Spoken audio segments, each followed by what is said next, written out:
Hello, and welcome to A Fan Reads Bantha Tracks. This time, I'm going to read Bantha Tracks issue number 18, November 1982. This is another interview, so let's hope it's interesting, and I'll try to make it as exciting as I can. Let's see. This is called Bantha Tracks Goes to Elstree, Part 2. Following Carrie Fisher's interview, we made our way to Stage 5, where Richard Marquand is directing a scene with Admiral Akbar on a rebel spacecraft's bridge. Just as we arrive, red lights start flashing and bells begin to ring. David Tomblin, the first assistant director, calls for quiet. Richard Marquand says the magical word action and begins to direct Admiral Akbar. He gives a slow series of commands on proper head position, when to react, and speaks the next line of dialogue to fine-tune the interactions of the mime artist troupe who articulate the Mon Calamari. Our first bit of movie magic happens as Richard's stream of requests gets more and more complex. Look right, look left, shout out the first command. Here, Richard reads the command from the script at the same speed as the character will say it, thus cueing the mouth movement so the puppeteers can get them right without having to focus on the dialogue. Gesture at something you see out the left window. Now react as if a big explosion has just happened off to the right. Here, Kit West's special effects crew short out arc lamps to brighten the right side of the set. Shield your eye on that side. Shout the next command. They run through everything several times to ensure enough footage in the can. Then we hear the cry, "Cut, print it." The wardrobe crew quickly moves in to help the creatures off with their heads. Phil Tippett, U.S. head of makeup and creature design, walks slowly around the now immobile calamari, checking for the slightest imperfection that might require a hurried touch-up. Another crew member checks the articulation devices for excess play. The magic bubble pops, and reality turns to the set. We stood there in awe. David Tomblin announces that there will be an hour break for lunch. Half-dressed stormtroopers meet with others partially clad in rebel uniforms and is off to the nearest pub. Kenny Baker's in a shot this afternoon. He wanders by and stops to chat with us about the fan club. Once he finds out we have just arrived, he insists that we come over to his nearby home for tea as soon as he can get away.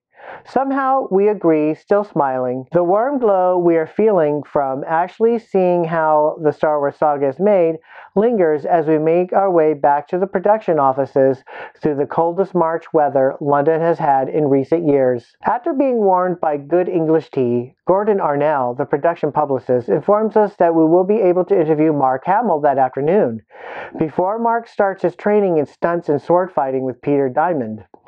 We arrived at his dressing room to find a relaxed and smiling Mark Hamill, who says, "Hi, come on in." How does Revenge of the Jedi compare to Star Wars or The Empire Strikes Back? I'm enjoying Revenge of the Jedi more than Star Wars or Empire. The feeling on the set is very much like your last semester of high school, where the accomplishment of reaching the end is combined with the disappointment that it's over and the relief that we were able to put Star Wars across. I'm finding tremendous personal satisfaction in completing something we weren't really sure we could finish when we started. What will make Revenge of the Jedi truly great is the 4 hours of what has to be the most elaborate setup in the history of filmmaking. This is the last chapter of the adventures of Luke Skywalker.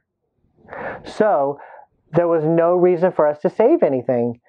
We reached the very pinnacle of the roller coaster ride. Prepare yourselves. It's a white knuckler straight down from here. George has said that there's a lot that's new in Jedi. There are new characters as well as a culmination of everything that's gone before.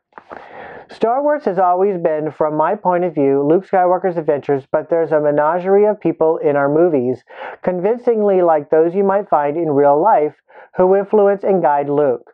What I find amazing is how the plot line has been constructed to utilize each character to his fullest potential. Lando has a definite purpose in Jedi. All of us do. No one will be left out. That holds true for everybody from Lando all the way down the line to the robots, C-3PO and R2-D2, whose full potential is reached. They put C-3PO and Han together in the Falcon's cockpit in Empire. It's wonderful the way they split up R2-D2 and C-3PO, which is the last thing you would expect them to do. Take Laurel away from Hardy, but that's the beauty of George's approach. Just when you thought you knew what would come next, you find out you're wrong. It doesn't matter how many times we tell the public about our plans, they're always going to suspect that George made The Empire Strikes Back just because Star Wars was so successful. The Adventures of Luke Skywalker were originally planned as 3 movies. That's what I signed for. Each chapter was to have its own impetus.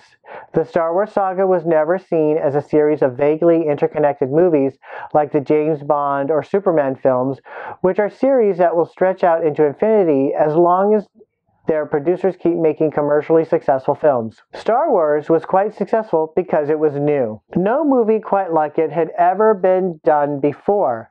Star Wars speaks to us from that very optimistic, everything will work out right viewpoint we have when we are young. Empire reminds me of that time in our lives when we leave home and discover it can be a hard world out there. I was surprised and delighted over Empire's success, even more than Star Wars. Star Wars I expected to be a great success because it was the perfect film for its time that summer of '77. Star Wars became a pop phenomenon, so you really can't judge its success and Empire's with the same box office yardstick. It was the profits from Empire, not Star Wars, that made possible the rest of the Star Wars movies that George Lucas had already planned. I think an audience is waiting for the other shoe to drop. In fact, my suggestion for the title was The Other Shoe Drops, instead of Revenge of the Jedi, which is a misnomer. It's really not right for Jedi to have revenge unless what we see in this part of the Journal of the Whills was recorded by non-Jedi. The other choice for a title was Return of the Jedi, but I'm still holding out for The Other Shoe Drops. When I offered that title to George, he didn't seem to think it had much commercial potential. George is very amiable as far as suggestions go. I can't tell you how many suggestions of mine he has listened to. In a book about Akira Kurosawa, I found a photograph of a character with shaved widow's peaks, a top knot with a bone in it, and a little eagle's claw earring. I decided that was Luke's new look. You should have seen George's eyes when I brought that photo in just before filming started. His face remained the same, but his eyes turned into a little kaleidoscopes of fear. I'd love to play poker with George now. The front office really wants to accommodate us. If I came in dead set on that new look for Luke, complete with shaven widow's peak and short hair, then they would find some way to make a $30 million movie and still keep me happy. They get very nice while you're shooting.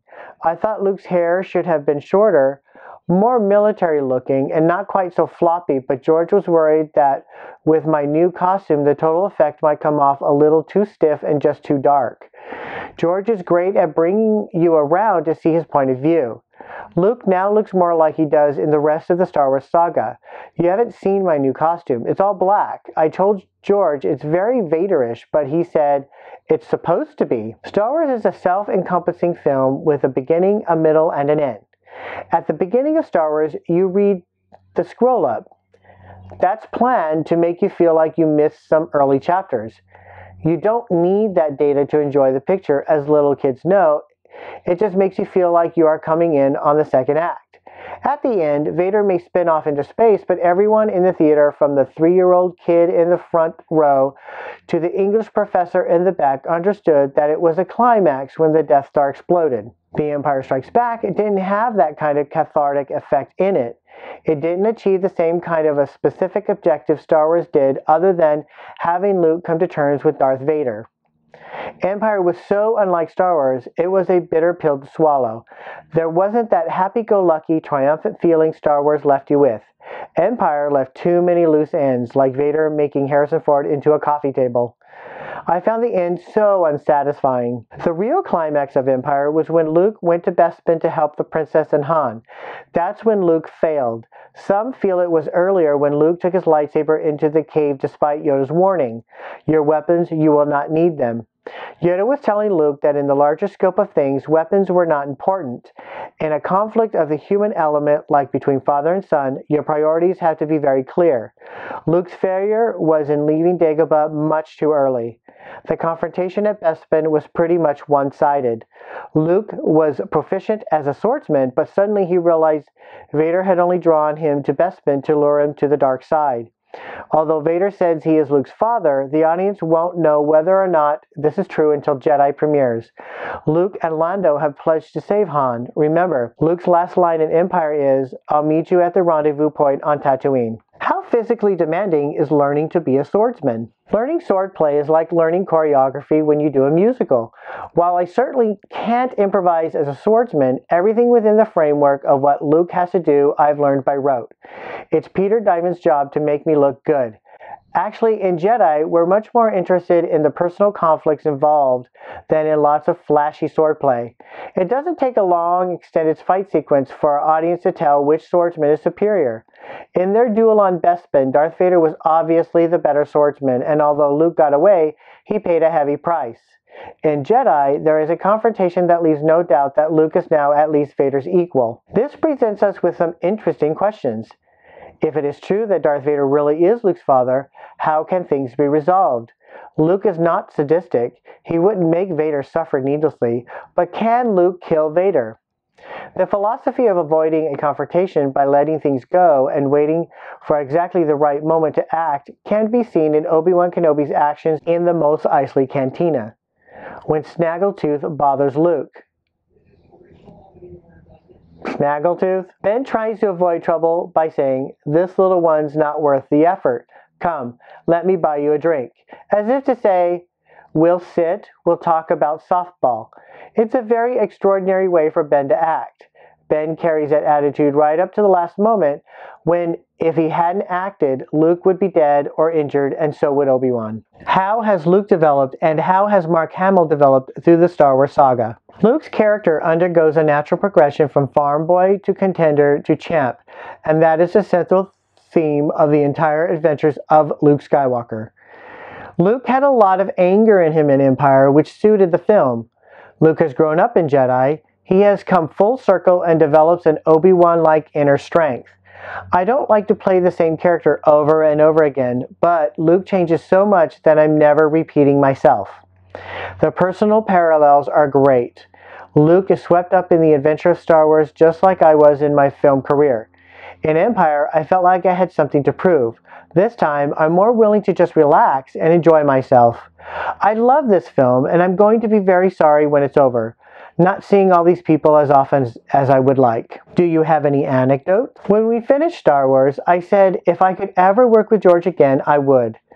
I have gotten used to him. If I knew then what I know now, filming Star Wars would have been much more comfortable for us both. For example, I've always loved the sound of the name for the creature that drags me underwater in the Death Star trash compactor, a Dianoga. During a break after the third time I had gone under, I pulled off a little bits of schmutz that stuck to my stormtrooper costume, looked at George, who was intently directing the next take, and sang, "Pardon me, George, could this be the Dianoga poo-poo?" to the tune Chattanooga Choo Choo. When our eyes met, it was like George had said, "Hi, you're really something." I was thrilled. I didn't plan it. I just suddenly found myself singing for George, and it worked. How is it working with Richard Marquand? Working with Richard Marquand is wonderful. He used to be an actor himself. Most people don't realize what actors are up against. I hope the documentary conveys the idea that whole scenes are frequently done where the actors work alone. Carrie makes an entrance with nobody there to see her, or to follow her across the room to where she stands, or to just take in what she's wearing. Harrison's tied up down there. C-3PO is standing over there. R2-D2 is fighting and comes over to here. It's difficult for Carrie to find her marks and play the scene unless someone tapes them on a stick and follows her around with it. I'm much more confident now doing entire scenes with no one else there at all. It's new Zuckuss, 4 LOM, an Imperial TIE Fighter pilot, 3 of 48 action figures from Star Wars The Empire Strikes Back collection, each sold separately. And now, from Star Wars New Revenge of the Jedi collection, it's Admiral Akbar, not yet available in any store, but free with 6 proofs of purchase. For many Star Wars action figures. Details on specially marked packs at participating stores. Offer expires January 31st, 1983. New 4 LOM, Zuckuss, Imperial TIE Fighter pilot, and other action figures each sold separately from Kenner's Star Wars The Empire Strikes Back collection. Were there any problems with creatures, quasi-humans, and humans all on the same set? It's very hard for the Royal Shakespearean actors playing Imperial Guards to act in a scene with a barely audible David Prowse. He has great presence, there's no denying that, but he can't be heard in the mask. That's what we're up against. Anytime you work with creatures or in any scenes where there's smoke or when the actor's speaking voice is not going to be used in the mix anyway, and that includes anybody in a mask, you are bound to have some trouble. It's the most unnatural form of acting. When you are acclaimed in films, some of the glory has to be delegated to John Williams' score and to editing and to all the different elements that go into making one of our films. None of the many attempts to copy Star Wars have worked because they lack the heart and the depth of human feeling that make everyone really care about our characters. About the closest another science fiction film came to getting acclaim for its actors was Alien. The whole cast was fantastic. They spoke very natural dialogue and held realistic conversations. Our dialogue is largely the stuff of fairy tales. You have to deliver your lines with complete conviction to get them across. What kind of roles have you played? I never received the kind of satisfaction playing straight roles that I got from doing character parts. My forte in school was physical characters in French farces where I jump under tables, impersonate an old man, do dialects, and odd sounds. I didn't realize when I got the script for Star Wars that I would have to throw away all that background. Luke was my first role where I didn't play the drug addict friend of the good guy who turns out to be the villain in the end. It was refreshing to be a straightforward, nice guy. Now I find the reverse is true. At a time when I wasn't getting enough satisfaction out of being an actor, doing Elephant Man on stage really helped me. Broadway is where actors are really developed. I wanted to do something where the audience would see my input. For me, The Elephant Man didn't last long enough, but it gave me a taste of something I wanted to pursue. I was willing to step into a role that had been played by countless other actors, not to mention a movie version good enough to get an Oscar nomination, because this was the most interesting role on my horizon. I was willing to do 8 performances a week for very little money. I think there is a tendency for film producers to disregard Star Wars because its unusual success doesn't fit the mold. They don't believe it's within the realm of their world, or maybe they just figure the actors are too expensive and want millions of dollars per film, which isn't true. Money was never a consideration with me. It's not something I consider when I look at new roles, and it's certainly not why I became an actor. I was still doing television back in 1974 when I reached a point where I felt I had enough money and didn't really have to worry about it.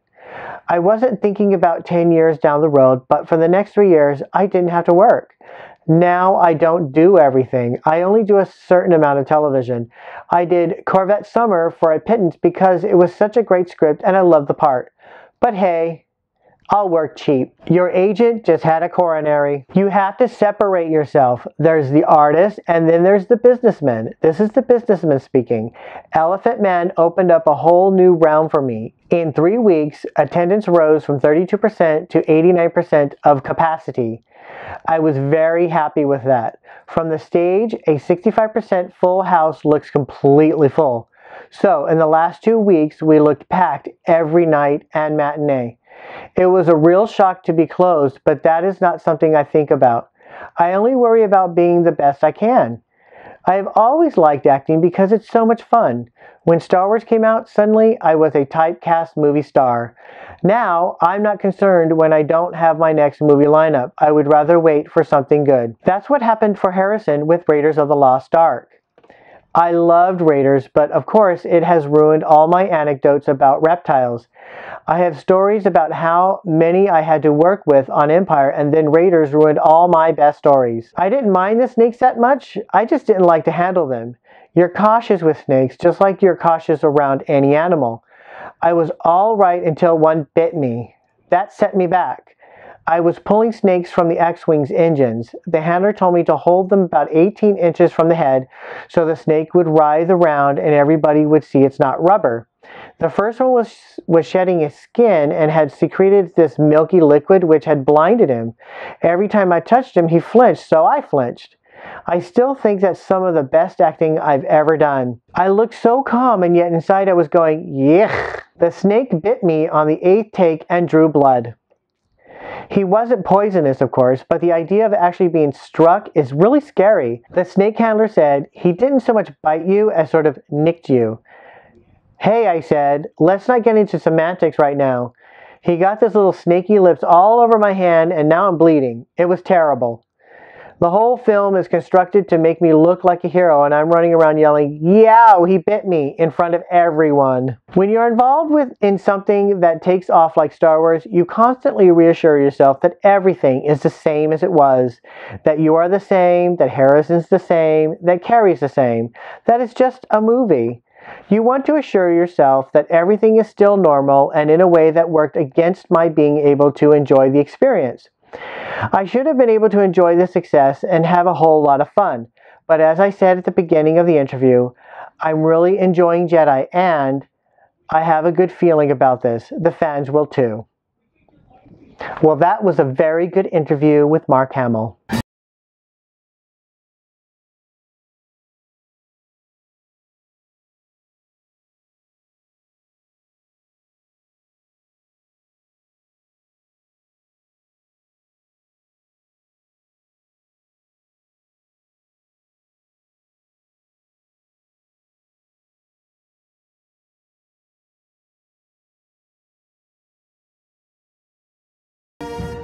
Revenge of the Jedi Production Part 3. Principal photography involving the main actors began at EMI Elstree Studios in England on January 11, 1982. Filming at EMI was completed on April 4th. The cast and crew then moved to the first location shoot near Yuma, Arizona. Filming began there on April 12th and was completed on April 24th. The second location shoot was in Crescent City, California. It began on April 26th and finished on May 8th. The final principal photography was done at Industrial Light and Magic in Marion County, California from May 10th to 14th. Now that the principal photography has been completed, all of the special effects, sound designing, editing, and scoring is being worked on so that Revenge of the Jedi will be ready for its world premiere on the 6th anniversary of the release of Star Wars, May 25th, 1983. I'm so excited. It will open across the United States and in Canada the same day. There are no plans for a special world premiere in any one location. While we cannot reveal any of the plots or the names and roles of the new characters, we can answer some of your general questions concerning the film. Revenge of the Jedi is the 6th episode in the Star Wars saga, the 3rd to be filmed. It will complete the story of Luke, Han, and Leia and their adventures. The next Star Wars film, the first trilogy, will go back in time and tell the story of the Old Republic and its downfall. The episodes would be filmed in chronological order, 1, 2, 3. There are no working titles to any of these episodes. Bantha Tracks will keep you informed with further updates on the progress of Revenge of the Jedi. We will have a full page of photos in the February 83 issue. Wow, I'm totally going to be first in line when Revenge of the Jedi opens in theaters. I cannot wait. And there's going to be more Star Wars movies? Episodes 1, 2, and 3? Oh my gosh, I'm totally looking forward to that. I'm sure they're going to be amazing! Lucasfilm goes to ChiCon. The Carbonite Han Solo visited the 40th World Science Fiction Convention in Chicago over Labor Day weekend and brought with him an exciting preview of the next chapter in the Star Wars saga. He was part of the special Revenge of the Jedi exhibit, which featured not only the actual frozen figure from The Empire Strikes Back, but a full-size model of a new vehicle called a speeder bike. The walls were hung with photographs of old friends like Luke Skywalker and Princess Leia, and mysterious new characters like Admiral Akbar, the Mon Calamari. Those pictures only hinted at their adventures in the next movie. More than 5,000 conventioneers, many in costume, came from the far corners of the galaxy to see the exhibit. There were Tatooine farm boys, Corellians, Imperial troops, Wookiees, Princess Leia's, and travelers in Star Trek uniforms and Blade Runner outfits. They had one thing in common, the love of Star Wars. They carried away Jedi buttons, made comments, and asked questions. "Look, Daddy, spaceship, spaceship!" A small boy attempted to crawl onto the speeder bike and was prevented only by a timely parental hand on his belt. "Luke's all in black," a worried fan whispered. "If that's the real Han Solo, can you thaw him out now?" "Who are those guys?" A boy pointed to the... Stupid. Okay.